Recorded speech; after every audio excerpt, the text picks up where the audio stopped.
ağacaltı bulak sesi.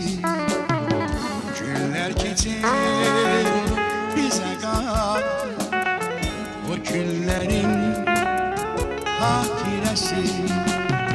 Gel azizim geçenleri yada salar döne döne. Gel azizim geçenleri yada salar döne döne.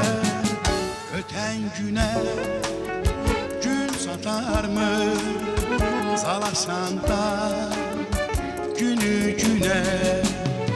Öten güne gün satar mı salasan da günü güne.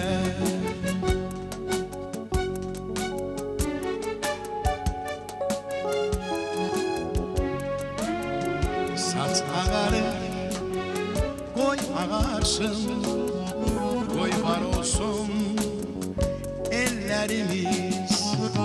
Yine şirin dileklerle yüreklerde yaşarık biz.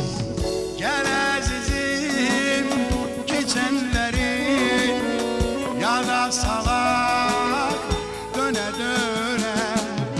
Gel azizim geçenleri yada salak döne döne. Öten güne gün satar mı salasan da günü güne. Öten güne gün satar mı salasan da günü güne.